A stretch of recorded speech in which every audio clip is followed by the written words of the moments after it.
आज का मुद्दा की तरफ। देखते हैं ये रिपोर्ट और उसके बाद बात आज का मुद्दा की।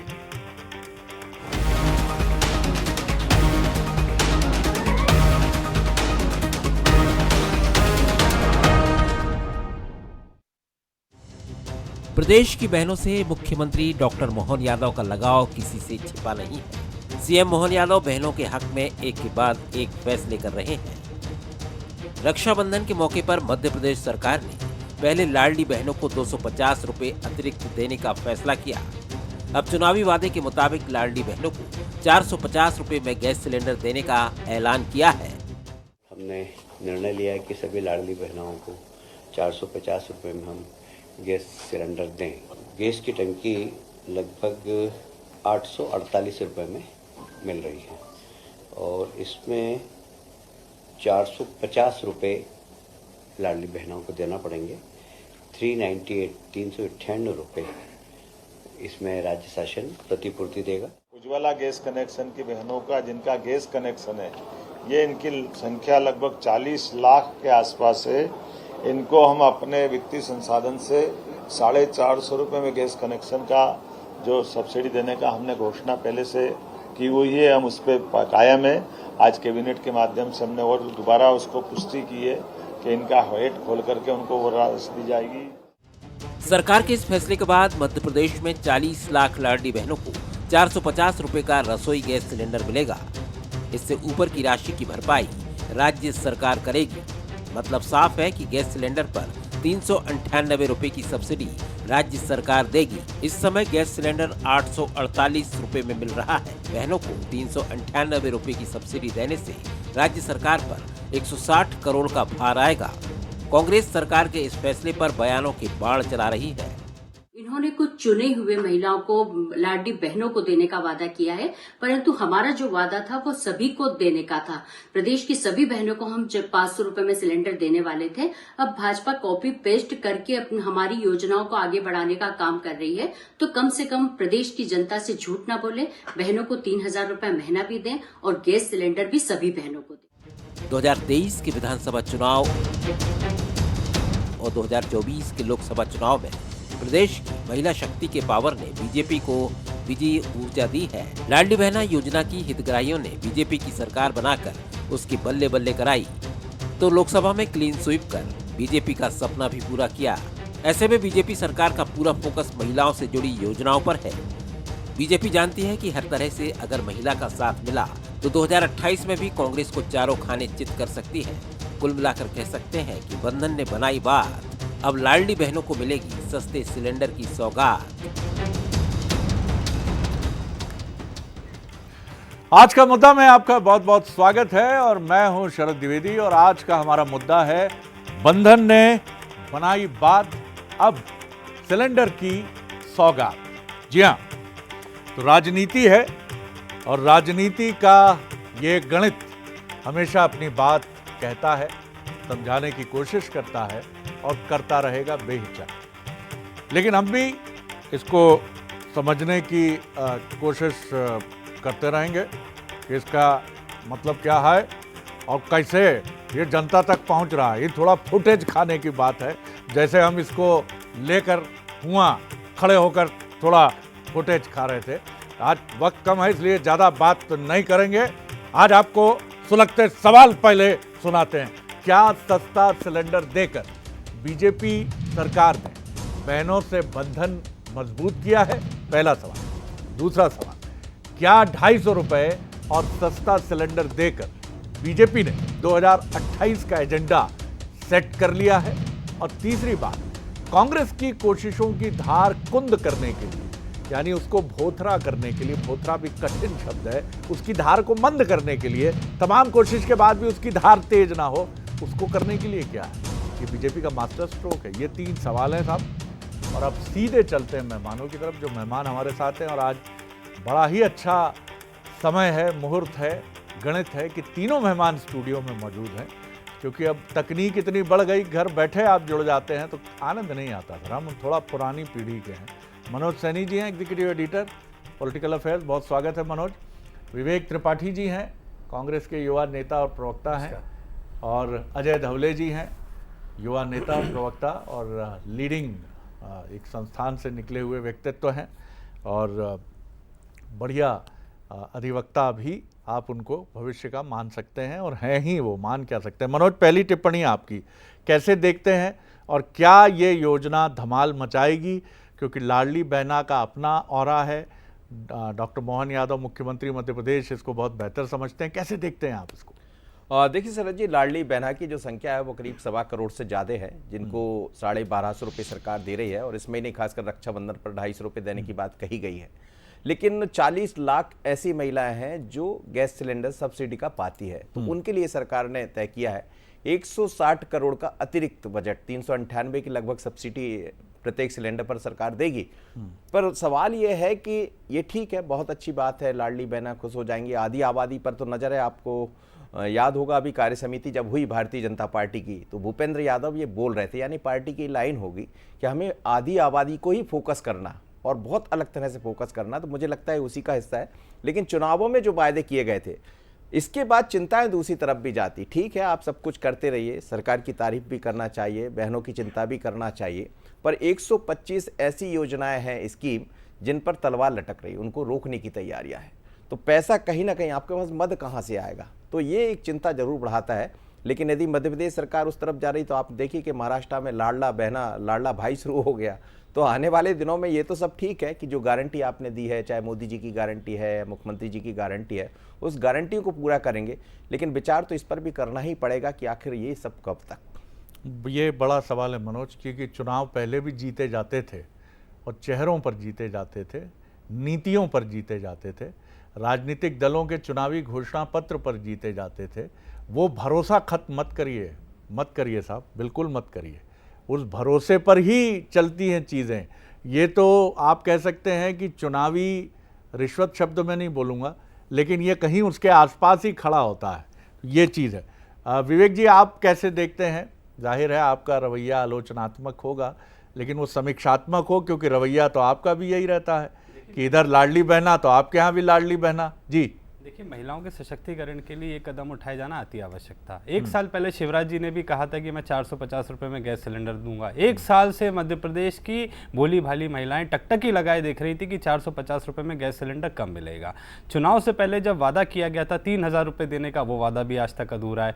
1 करोड़ 29 लाख पूरे मध्य प्रदेश में लाडली बहनाओं का रजिस्ट्रेशन हुआ है। आज 40 लाख महिलाओं को लाभ पहुँचाने का मोहन सरकार बात कर रही है। बाकी की महिलाएं जो महंगाई से जूझ रही है, उनको राहत देने के लिए मोहन सरकार का क्या प्रबंध करने वाली, ये भी स्पष्ट करना होगा। और सबसे बड़ी बात, पिछले 1 सालों से महिलाएं गैस का कनेक्शन अपने नाम पे करने के प्रयास कर रही हैं। गैस एजेंसियां उन नए कनेक्शनों को महिलाओं को नहीं दे रही हैं। आप अगर देखेंगे तो ज़मीनी रूप से आपको पता चलेगा कि गैस सिलेंडर ज़्यादातर घर के पुरुषों और मुखियाओं के नाम पे होते हैं, महिलाओं के नाम पे गैस सिलेंडर ही उतने नहीं है। तो कहीं ना कहीं कथनी और करनी में अंतर यहाँ पे दिखाई देता है। और अगर महंगाई को ख़त्म करने के लिए, महिलाओं को राहत देने के लिए आपने कदम उठाया, तो कम से कम महिलाओं को गैस सिलेंडर का अधिकार तो दीजिए, नए कनेक्शन तो दीजिए। गैस एजेंसियां सिर्फ आवेदन लेती जा रही है, नए कनेक्शन नहीं दे रही हैं। 1 करोड़ 29 लाख महिलाओं से आपने वोट तो ले लिए। आज आप 450 रुपए में जो गैस सिलेंडर देने वाले हैं, वो खुद ही स्वीकार रहे कि हम 40 लाख को देंगे। वोट जब चाहिए तो 1 करोड़ 29 लाख महिलाओं की आवश्यकता है, परंतु राहत देंगे तो सिर्फ 40 लाख को देंगे। दूसरी तरफ मध्य प्रदेश का वित्तीय प्रबंधन पूरी तरीके से भाजपा के हाथ से निकल चुका है। आज कर्जे के संकट में मध्य प्रदेश का बजट जूझ रहा है। इसको निकलने के लिए कुछ ना कुछ रास्ते निकाले जाने चाहिए, वरना आपकी इन योजनाओं के लिए आपके पास में बजट नहीं रहेगा। 3000 रुपए देने की अभी भी आपकी योजना बाकी है, उसको महिलाओं को आप कब देने वाले हैं, ये भी आपको महिलाओं को स्पष्ट करना लेकिन सर 18 में आपकी सरकार थी, आपने भी कर्जा माफी कर दिया था, और जब बार बार सवाल पूछा जाता था, कमलनाथ जी के नेतृत्व में जब हमारी सरकार थी, तो हमने वित्तीय प्रबंधन के लिए भी कई रास्ते निकाले थे। और हम आज भी कहना चाहते हैं, अगर भाजपा सरकार में संवादहीनता नहीं होती, पहले तो वित्तीय कांग्रेस प्रबंधन के रास्ते निकालिए, फिर घोषणाएं करिए। हर सरकार के लिए ये मौजूद है, क्योंकि आप औरों का पेट काट के किसी एक योजना का पोषण करते चले जाएं, चाहे वो किसान कर्ज माफी हो या वो समाज के किसी वर्ग को लाभ पहुंचाने की योजना। त्रिपाठी जी, देश प्रदेश हम सब का है, इसको हम ऐसे नहीं देख सकते। चुनाव तो ठीक है, अपनी जगह है, लेकिन आप कल्पना करिए कि हम बॉलिंग डालने के पहले बॉलर से ये कहें कि अगर तूने सिर्फ 4 रन दिए इस ओवर में, तो हम तेरे को 3 लाख रुपए की राशि तुरंत बीसीसीआई से दिलवा देंगे। बैट्समैन से कहें अगर शतक बना दिया तूने तो क्या मंजर होगा साहब, कहाँ जाएंगे हम? जी अजय जी। मुझे लगता है शरद जी, कहीं ना कहीं इस योजना के हम लोगों को मूल में जाने की आवश्यकता है। यही योजना नहीं, डायरेक्ट बेनिफिशियरी जितनी भी स्कीम्स थी उसको लाने का एक उद्देश्य ये था कि आप देखेंगे कि लाडली बहना स्कीम के पीछे, और इसके इम्पैक्ट असेसमेंट की बात कर लेते कि ये योजना तब ला गई थी जब हम भारत कोविड की विभीषिका से निकला था, और आपको घरेलू जो आमदनी थी उस आमदनी को बढ़ाने के लिए, क्रय क्षमता बढ़ाने के लिए, मार्केट में इकोनॉमी को बूस्ट करने का जो फिनोमेना होता है कि आप पैसे देंगे और वो पैसे मार्केट में आएंगे तो इकोनॉमी घूमेगी। तो निश्चित तौर पे उस योजना का जो उद्देश्य था, आपने देखेंगे कि योजना के लाभ भी हम लोगों को आज जो हमारा डायरेक्ट बेनिफिशियरी है उन लोगों को मिला। इसके लाभार्थी 1,29,00,000 लाभार्थी हैं, और उसमें से जो पात्र जो प्रधानमंत्री उज्ज्वला योजना के जो लाभार्थी हैं उन लाभार्थियों को की संख्या 40 लाख के आसपास है। उनको भी जैसे कि आदरणीय मनोज जी ने जो बताया है कि निश्चित तौर पे 160 करोड़ रुपए का प्रोविजनिंग आज कैबिनेट के माध्यम से किया है। देखिए, उद्देश्य बड़ा साफ है कि महिलाओं को आत्मनिर्भर बनाने के लिए पहले सशक्तिकरण की आवश्यकता है। सशक्तिकरण के लिए पहले कहीं ना कहीं उनको फाइनेंशियल स्टेबिलिटी देने की आवश्यकता है।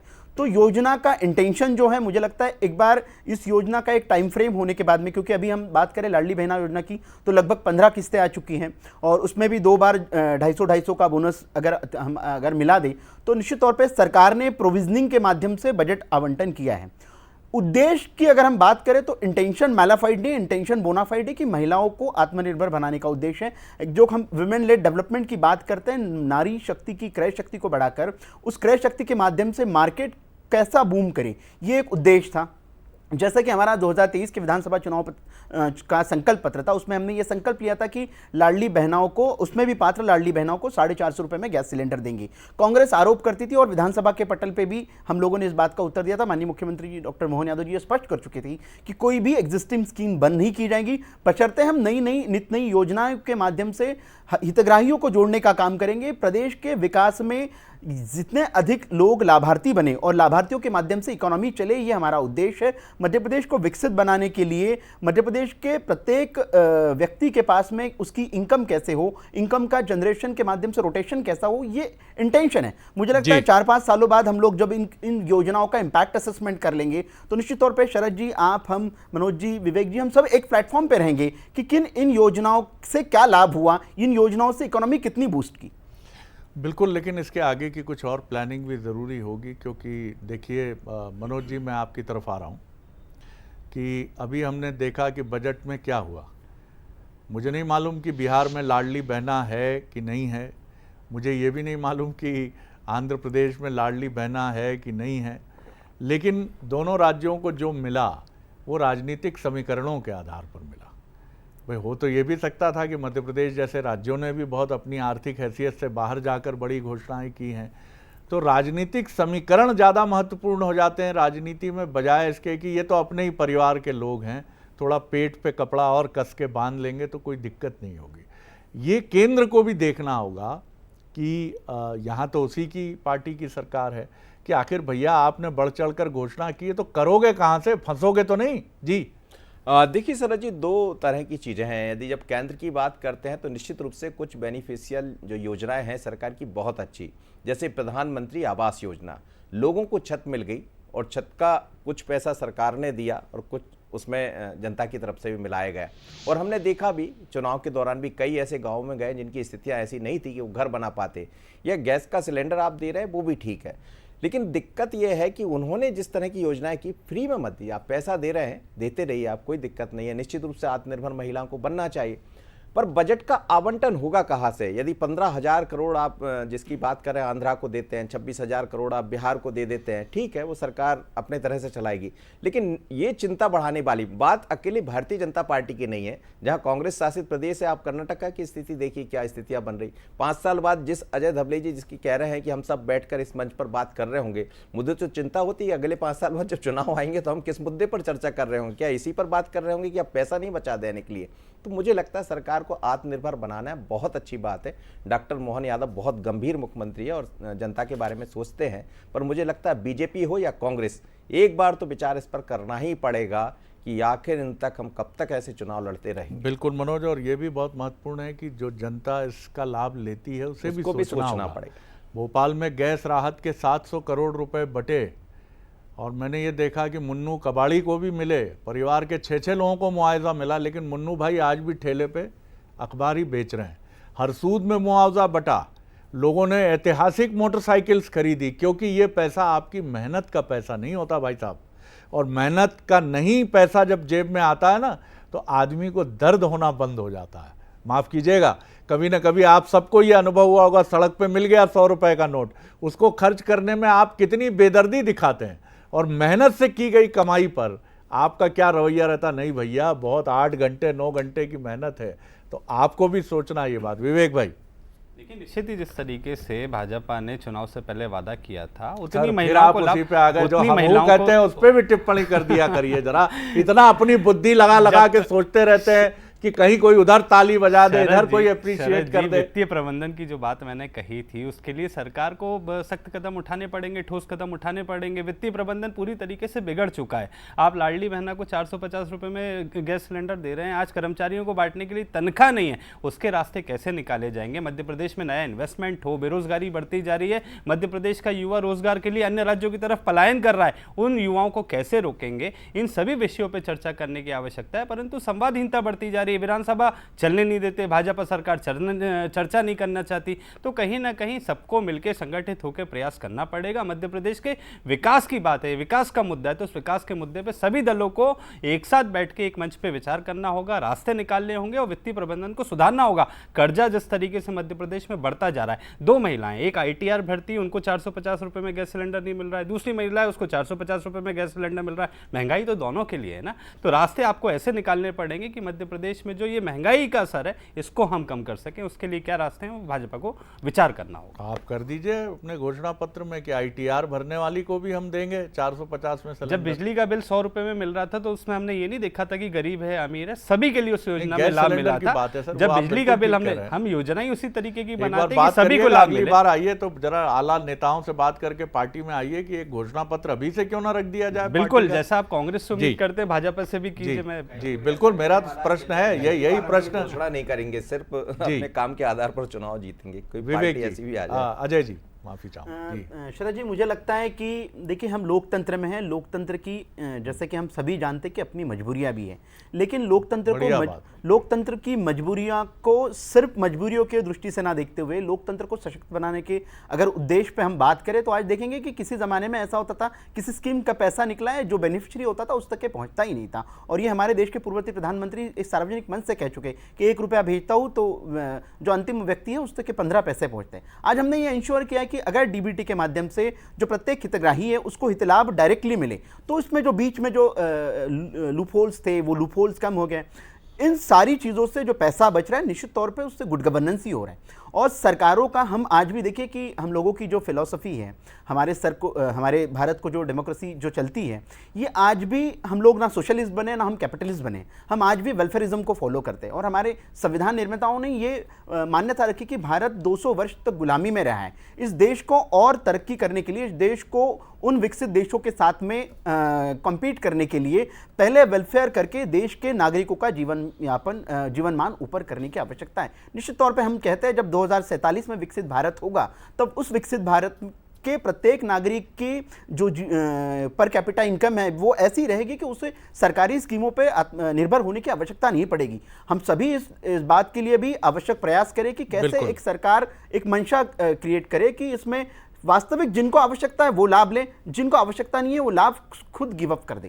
ये सर, मैं आपको अच्छा लगा मुझे सुन के कि आपने स्पष्टता से, जितनी आपकी मर्यादा है, आपने ये बात की। बिल्कुल ठीक बात है कि भैया आप ऐसे आत्मनिर्भर होइए ना, और अगर आप दे रहे हैं डायरेक्ट बेनिफिट, तो कुछ ऐसे टैक्सेशन कीजिए जो चिकोटी ना काटे। लेकिन हैं बहुत गुंजाइश, बैठे लोग आपके पास, ब्यूरोक्रेसी है इतनी तगड़ी, दुनिया भर के अर्थशास्त्रियों से आप बात कर सकते हैं।